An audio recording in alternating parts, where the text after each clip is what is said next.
Hey, prospects, we got another good college profile for you today. I got Coach Daniel Rollins from Paul D. Camp Community College up in Franklin, Virginia with us. And he's going to talk a little bit about his university, his program, his background. And we're obviously going to touch on a lot of recruiting points that I think will be very useful to you and your families, especially during these new rule changes with COVID. So, Coach, thanks for being here. And, we really appreciate you taking the time.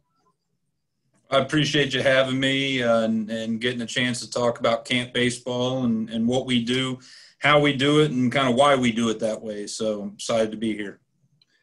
Well, Coach, let's just jump into the first question. And it's always my favorite question. But talk about your baseball background. Where have you been? How did you get to Paul DeCamp? And, just kind of catch us up a little bit on, where you are with your program. Yeah, so I've been very fortunate throughout my career. I played at a small D3 school just outside of Richmond, Virginia at Randolph-Macon College. At the time, I was a part of Coach Hedrick's first recruiting class there. He's still the head coach there, but he's been there now for, I think, 16 years. And he sold me on being a part of building something, turning program around, and making a difference and trying to take a program to new heights. And there was something I believed in with it and took a chance, and we were able to do that. Won a first conference championship, and I think it was, 20 some odd years, and went to an NCAA regional my junior year. And so, and now that program's a perennial top 5 program in the country every year in Division III. And so to get to see the beginning stages of that was pretty special, and to have been a part of that was awesome. And so after I finished playing, I spent a year there as an assistant coach, and then moved on. I ball that summer after that in the Valley Baseball League for the Newmarket Rebels. I was the pitching coach out there, and was starting to look at new opportunities, and was able to get an interview at George Washington University in D.C., and they ended up hiring me, and I worked there for a year, and then moved back to Randolph-Macon, had a chance to go back as an assistant there again, and as an assistant got to win another conference championship, go to another NCAA regional. And then at the end of that year, I was offered a job at George Mason University up in Fairfax, Virginia. Got to spend 2 years working under Bill Brown, who's won over 1,000 baseball games as a college head coach, which is a unique opportunity. Worked alongside two really good assistant coaches who I was able to learn a lot from and walk with a lot of knowledge and information that's helped me throughout my career. And so once I spent 2 years there, and then I had the opportunity. I was hired as the director of college recruiting operations for the Baseball Factory. They do the big Under Armour All-American game. Ryan, I know you know a lot about them as you've worked for them in the past. And so for them, I had a twofold position. I was on the selection committee for the All-American game. Would travel to some of our bigger national events to evaluate, some of the top talent in the country. And I also helped work with players within the Baseball Factory program to help hand place them across the country at colleges and help them and their families really figure out what the best fit was going to be for them. And I think that's one thing that really benefits our guys here now is the fact that I was able to foster and develop relationships with coaches from all across the country. That those relationships I still hold today. That when it comes time to place our guys at a 4-year program when they're done here, I'm able to have a ton of different contacts to help them with. While I was with the Baseball Factory, the first year and a half I was there, I was also part-time with the Atlanta Braves in their scouting department, working for a gentleman named Gene Kearns, who was a lifelong baseball guy, spent over 50 years in professional baseball. I can't tell you how much I learned from him. And then I went on and moved worked with the Cincinnati Reds in the same capacity with them for about 4 years. And then the 2 years before I took the job here, I worked at another junior college in our region, Bryant Stratton College in Virginia Beach, and got my feet wet with junior college baseball. Didn't really know what to expect. Didn't know kind of the quality of baseball or how the process worked a lot. And so was able to really kind of hone in how this works and how we can benefit our players the most. And then the opportunity arose for me to come to Paul D. Camp, which I was really excited. The program's only 4 years old, and I was really excited about the opportunity here because I felt like it had all the makings of a successful junior college baseball program. And that was huge to me. All right, Coach, second question I have for you. Talk about PDC's program, just overall some of the changes and successes that you've been able to foster there since you've arrived. Like, what are you most proud of since you've arrived? And I think this goes back to why I wanted the job to begin with. As far as the reason I wanted to come here is I felt like we had all the makings of a really good junior college baseball program. We're in a great community. It's a small town, supportive town. We have everything we need here. Our president's a former athletic at the college level, so he gets what we're trying to accomplish. He's the reason we started athletics here at camp. I love the fact I think there's very few distractions here. Our guys are here to get an education and play baseball and get better at both and be ready to move on and make an impact at a 4-year school. And I think that's huge. We have an on-campus facility here, which, I would say we're fortunate to have, because I know there's a lot of junior college baseball programs out there that don't have an on-campus facility and that are constantly fighting to get practice time and to do this and do that. We don't have those issues here because our facility being right here, it's 20 steps off the building. And so I think that's huge. And so when I got here, I wanted to find ways to enhance the student athlete experience here. I wanted to make positive changes to our facilities. We just with a $6,000 windscreen project, which, windscreen, how many people really get excited about that? But it dresses up the ballpark. It makes it it gives it more of a ballpark feeling. It allows our guys to feel excited when they walk in. And the first thing they see when you pull into the parking lot is "Welcome to Hurricane Country." Stuff like that I think enhances their experience. We put in new benches, new helmet and dugout racks. We put in storage in the dugouts. We've bought a hack attack machine.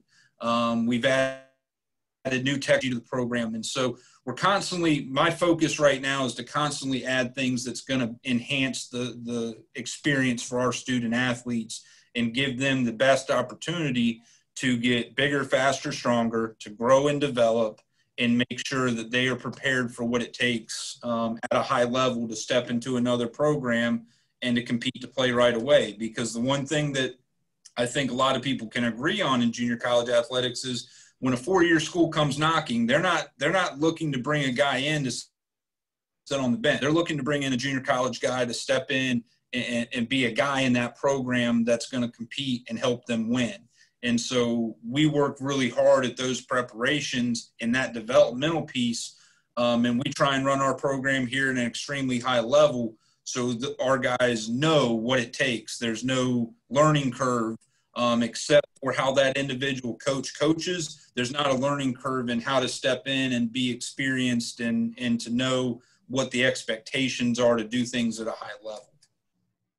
All right, Coach, you started getting into Franklin a little bit, and, I'm from Maryland originally, and I know Virginia fairly well, but I don't really know Franklin much. You said it's a small community, so let's jump into, what is campus life like, and again, include that surrounding area.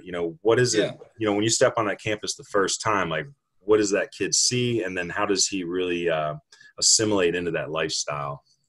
Yeah, so, we're a small community college. Our Franklin campus, we have actually three campuses, or 2 campuses, and then a learning center. And so I would say our guys spend 99% of their time on campus. which is a one-building campus. And so you come in, all your classes are in one building, which I think is nice. And you're going to feel like you're at home. You're going to feel like you're a part of a family. And I think that's what's really important. And the community of Franklin, we have everything you need. You're not going to have like a ton of shopping malls and, a lot of things, but you're going to have everything you need as far as places to go eat, Walmart, grocery stores, all that kind of stuff. The one fast food place I really wish we had, and one day I'm going to try and get a franchise to come, is Chick-fil-A. But besides that, we have it. And so it is a tight-knit community. The community is very supportive of our program. We just had our annual golf tournament last week and raised over $20,000 to support our student athletes here. And to do that in a small town especially with everything going on right now in the world with COVID, was a lot of money. And so it's an area where one thing I like about it is you're not overly far away from a ton of things. You can be in Washington, D.C. in 2.5 hours. You can be in the mountains of Virginia in 2 hours. You can be in Virginia Beach in an hour. You can be in Colonial Williamsburg in an hour and a half. So when there is some time off, there are places to go, things to go see, things to do. And I think that's a unique place to be, where you can be in so many different regions, so many different pockets of things to go do in a fairly short period of time, which I really like as well. And I think the biggest takeaway for me is the lack of distractions here. I really do like the fact that we don't have a ton of distractions. Our guys are here for a purpose, and that's to graduate with an associate's degree and to get better at baseball and get bigger, faster, stronger, all those things. And so there's limited distractions, which allows our guys to focus day in and day out on what they need to do to accomplish their goals as an individual. Because we try and set an individual development plan for each one of our guys and help them achieve their goals. And to do that, you need limited distractions. And that's one thing I think that I love about being here. That's a good piece right there. I'm glad that came up because I got kids that turn down schools all the time just because they're rural or they're out in the middle of nowhere. It's like, there's nothing to do. I'm like, you don't understand. Like you ain't going to have nothing to do. It's going to be studying, playing ball. So, sometimes when kids get involved with me, they don't end up playing because I make that a reality. And I'd rather them just be like, that ain't for me, than waste all the time. So, all right, Coach. So, Paul DeCamp, it is a junior college, and I think a lot of students don't realize that it's still a job. Academics, you are student athletes. So let's jump into camps. What are some of the academic focuses that you see some of your players pursuing, and maybe even touch a little bit on academic scholarships coming in and potentially academic scholarships leaving for that 4-year. Yeah. So, we are a state-funded, fully accredited institution. And I think that's huge, especially when it comes time to transfer. But we want really good students to come into this program. For instance, this past year, we recruited more guys with a 3.5 GPA and higher than we did with lower GPAs. Doesn't mean we can't take a chance on a guy with lower end grades, but we really want guys that we can trust and believe in the classroom just as much as we can trust them on the field. And I think that's something that's really important. And I think there can be a negative connotation or a stigma with junior college that, that's just for guys with bad grades and they must have struggled in class, or that's not necessarily the case. We have a lot of really smart kids that are in our baseball program right now, and they wanted an opportunity to develop and get bigger, faster, stronger, and see what other doors they could open up along the way. But as far as the academic programs here, we offer a ton of different things. We've got guys who've done criminal justice, their general studies program, science, history, business is another big one. So there's a lot of programs that our guys can come in here and do and be set up to move into their major once they leave us. We also have some vocational type programs where we've got industrial technology. We've got 3 players right now in technology, because we also offer electrical, welding, nursing, and a bunch of other programs that are going to help you on the job end of things if you don't necessarily have that goal of leaving here to pursue a 4-year degree. You may be leaving here to pursue a job. And so there are programs here that we offer that can help student athletes with that as well. So it's just, again, it's about that individual plan for that student athlete and figuring out what's going to make the most sense for them and benefit their future the absolute most. Now, does camp have I'm sure they offer some academic scholarships coming in? So we basically, right around January, our financial aid department has a scholarship page on our website, and it lists, a ton of local scholarships that students would be eligible to apply for, as well as academic scholarships that students can apply for based on grades, based on test scores, based on what you want to do when you're up, kind of thing. And so there's a lot out there that's available that students can apply for and receive. And actually, you can apply for scholarships in the fall. You can apply for scholarships in the spring. There's a lot of different opportunities here to apply for academic aid that way. All right, Coach, I think this is the question that prospects need to hear the answer from you the most. What does the day-to-day lifestyle look like for a player in your program? And, we're going to have to apply that through the different seasons of the year too. Yeah. But, give these guys an idea of from wake up to bedtime, what does the typical lifestyle of a ball player look like? Yeah. One thing we try and do here is we're very structured. We're very rigid with how we set up our guys' time. But let's kind of go through a typical week in the fall. And so we'll start with Monday, just Monday through Sunday. Monday is typically an off day from team practice. We may still have study hall on Mondays, which is typically routine. Guys still may have their lifting groups at some point during the day, but we're typically off from team practice. Pitchers may still have to go out on their own and get a flush in, get certain work in, but as far as team practice goes, we're off that day. We also try and load as many classes into Mondays as we can, so that way, it could potentially free up more on the back end of the week. I would say Tuesdays and Thursdays are typically what we call individual group work days. Most guys in our program are out of class between 12 and 12:30 every day.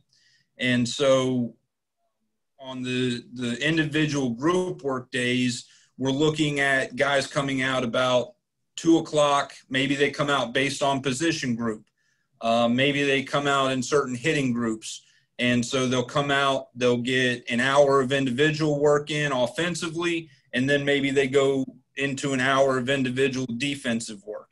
And we really try and break down mechanics. We try and break down, the swing, try and get guys a ton of reps and get the absolute most out of it we can.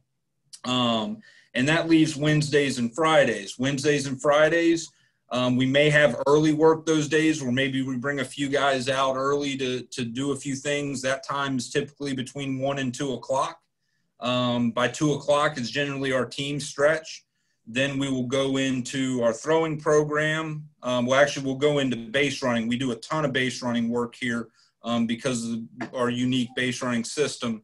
We'll go in stretch, base run, our throwing program, and then we'll go into what we call our daily work. And we have each position group, outfielders, infielders, and catchers, have a set plan each day of the week, where it starts out with dry work and ends up leading into some sort of live rep work.